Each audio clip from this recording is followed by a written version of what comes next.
Hello, and welcome to the next episode of the Shane Walsh Podcast. So before we go any further, I would love for you, if you are watching this on YouTube, to subscribe to the channel, Shane Walsh Fitness. If you haven't watched it on YouTube, go over to YouTube and subscribe to the channel.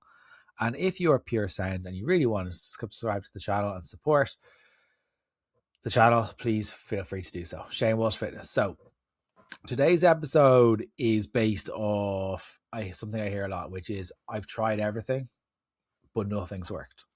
And I hear this a lot.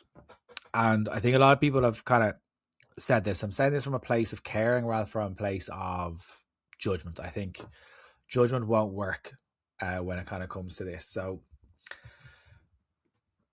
maybe you've tried cutting out carbs. Maybe you've tried cutting out sugar. Maybe you've tried cutting out sweets. Maybe you've tried cutting out additives, minerals, vitamins. Maybe you've tried cutting out sugar. Maybe you've done meal replacements. Maybe you've done detoxes. Maybe you've done fasting. Maybe you've done intense workout plans. Maybe you've gone from challenge to challenge, program to program, app to app, promises to yourself that this time will be different.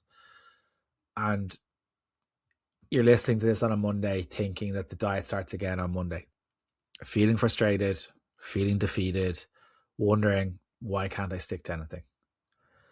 And I'm going to give you the truth behind the phrase around this and why so many people, when they say this, feel like they failed.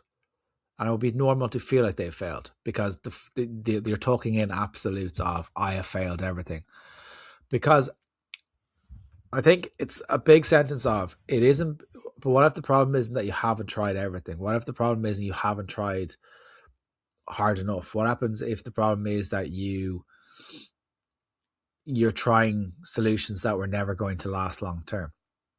I was talking to a client this morning who's new to working with myself, and they were kind of saying, oh, I've cut out sugar, I've cut out chocolate, I've cut out crisps, I've cut out all these kind of stuff. And I'm letting them go with it for a couple of weeks as an experiment, just to kind of, not from me trying to prove myself right, but more so from a place of, I've said to them that it's not going to work long term, but I'm open to them trying it and seeing what happens. But I know what's going to happen when life gets busy. They're going to struggle, not from a lack of effort, not from a lack of discipline, not from a lack of discipline, not from a lack of willpower.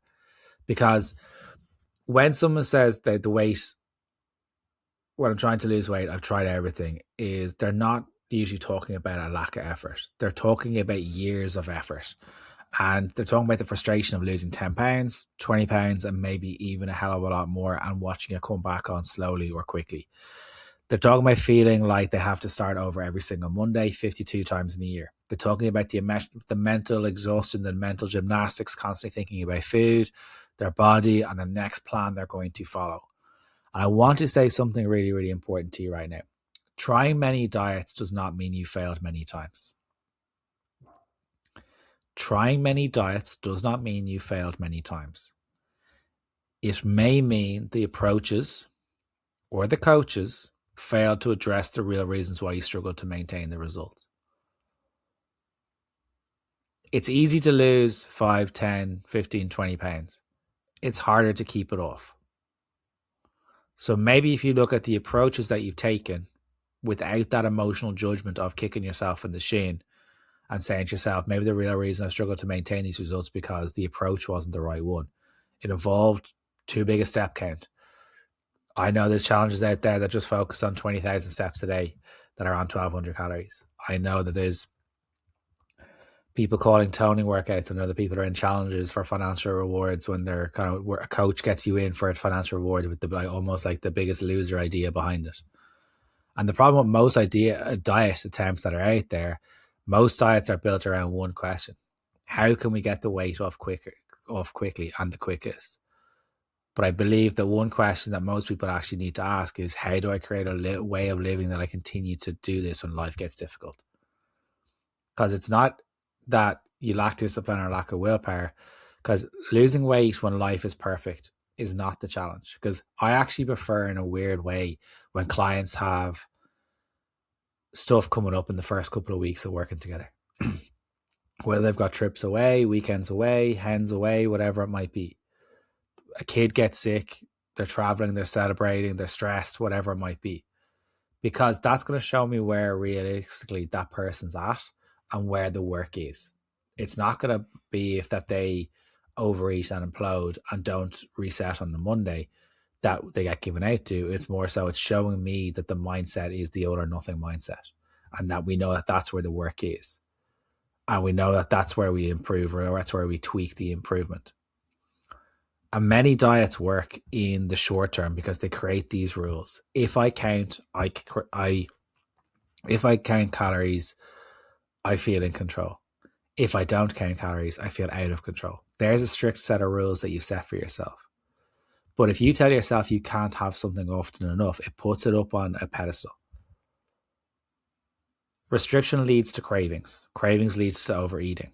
Overeating leads to guilt, and guilt leads to another strict diet, and that cycle continues. Think of it this way.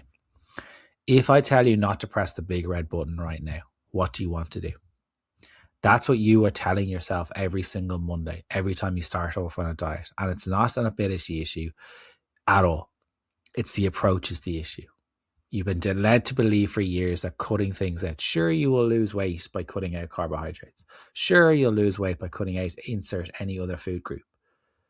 Because it's going to lead to the overall thing that's going to lead to weight loss is less calories.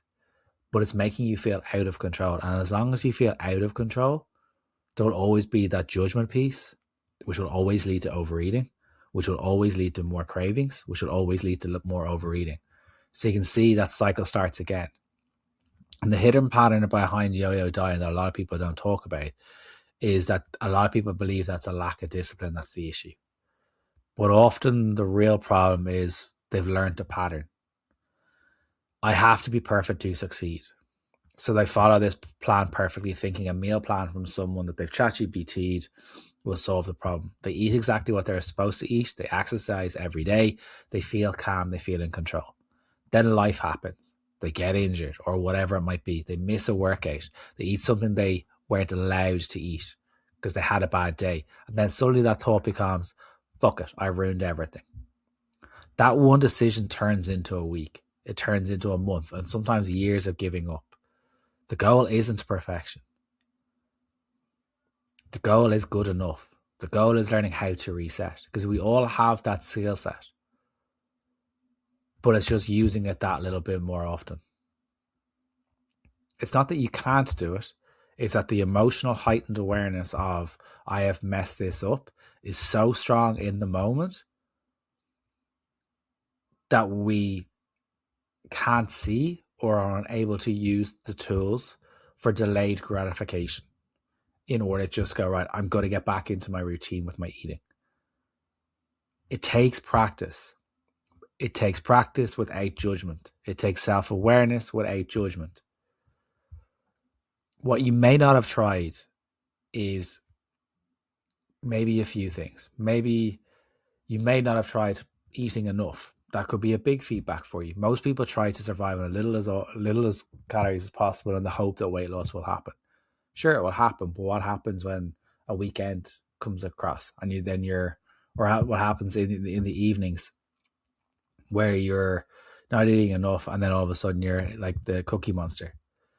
You may not have tried creating habits for how to manage emotional eating. If you're emotional eating, it's not a lack of willpower. It could be feedback that we don't know how to or are unable to manage our emotions. Maybe you haven't tried to work on your relationship with food because it isn't shiny object enough and it's hard.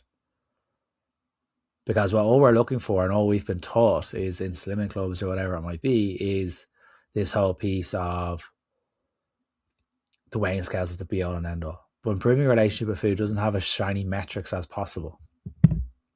Maybe you haven't tried to go with being consistent instead of going extreme. Maybe you haven't tried learning how to maintain your progress rather than chasing more and more and more because you think more is going to make you happy. Your husband's still going to be a cock. It's not going to solve the issue. If If you're not happy now, it's unlikely weight loss will create happiness for you. You're still going to have the same challenges in your life. Weight loss and maintenance are two very, very different skills. Many people learn how to lose weight the wrong way. Far fewer people learn how to keep the weight off. And it's not a level playing field for everyone, but far few people learn the skill set of how to keep the weight off. They think more will fix their problems. More will make them happy. If you're not happy now, you're not going to be happy later. I can promise you that. And that is going to sound weird from someone who helps people lose weight. The questions I want you to ask yourself instead is, the next time you're catching yourself saying, I've tried everything, I want you to ask yourself instead, why can't I stick to a diet? Instead of why can't I stick to something, ask what makes me abandon the plan. Instead of why do I always lose control, ask what situation triggers me to eat this way. Instead of what's wrong with me, ask what supports, skills, or strategies am I missing? Because the answer is usually not that you're broken. It's normally that you just need a different approach. The definition of success for clients that I work with in the 8.5 years of doing this, helped thousands of people. Success isn't never eating too much. Success isn't having perfect motivation every day. Success isn't reaching a goal weight and never struggling again. Success isn't never having bad body image thoughts.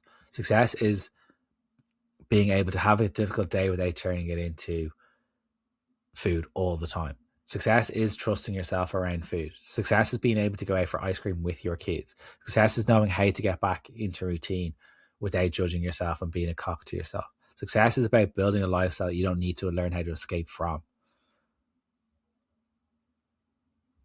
If you're someone who has said, I've tried everything, I want you to remember this. Your history of dieting does not prove you can't change. It proves you've been searching for the answer. You've been searching for something that works. And maybe the next step isn't going for another quick fix. It's going with the approach that's about learning the skills that you've never been taught.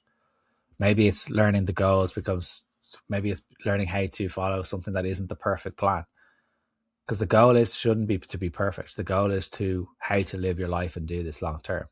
That's what I know a client is that made the progress. That's why there's been over 50 episodes of the client's episodes that show that exact thing. The ones where it lands for, when it lands, are the ones that I've realized perfection won't work. That life will happen and the noise just goes away. The goal is to be someone who takes care of themselves in different ways, even when life isn't perfect. And I don't mean self-care, woo-woo, candles, bath time, whatever it might be. Self-care is putting yourself or doing something for you each day, whatever that might be. And that could be literally staying in bed. That could be go for a walk. That could be whatever it might be. So I appreciate you listening to the episode. If you have enjoyed it at all, please do let me know. If you want to work with me in a one-to-one capacity, I have one space open for August, and then we have two big exciting announcements for the rest of the year. So you want to work with me in a one-to-one capacity, please let me know. Pop me a DM or click on the link in the show notes. Remember, you don't need another restart. You need to change your relationship with the whole extreme dieting world, and you need to learn how to maintain. So let us know what you think.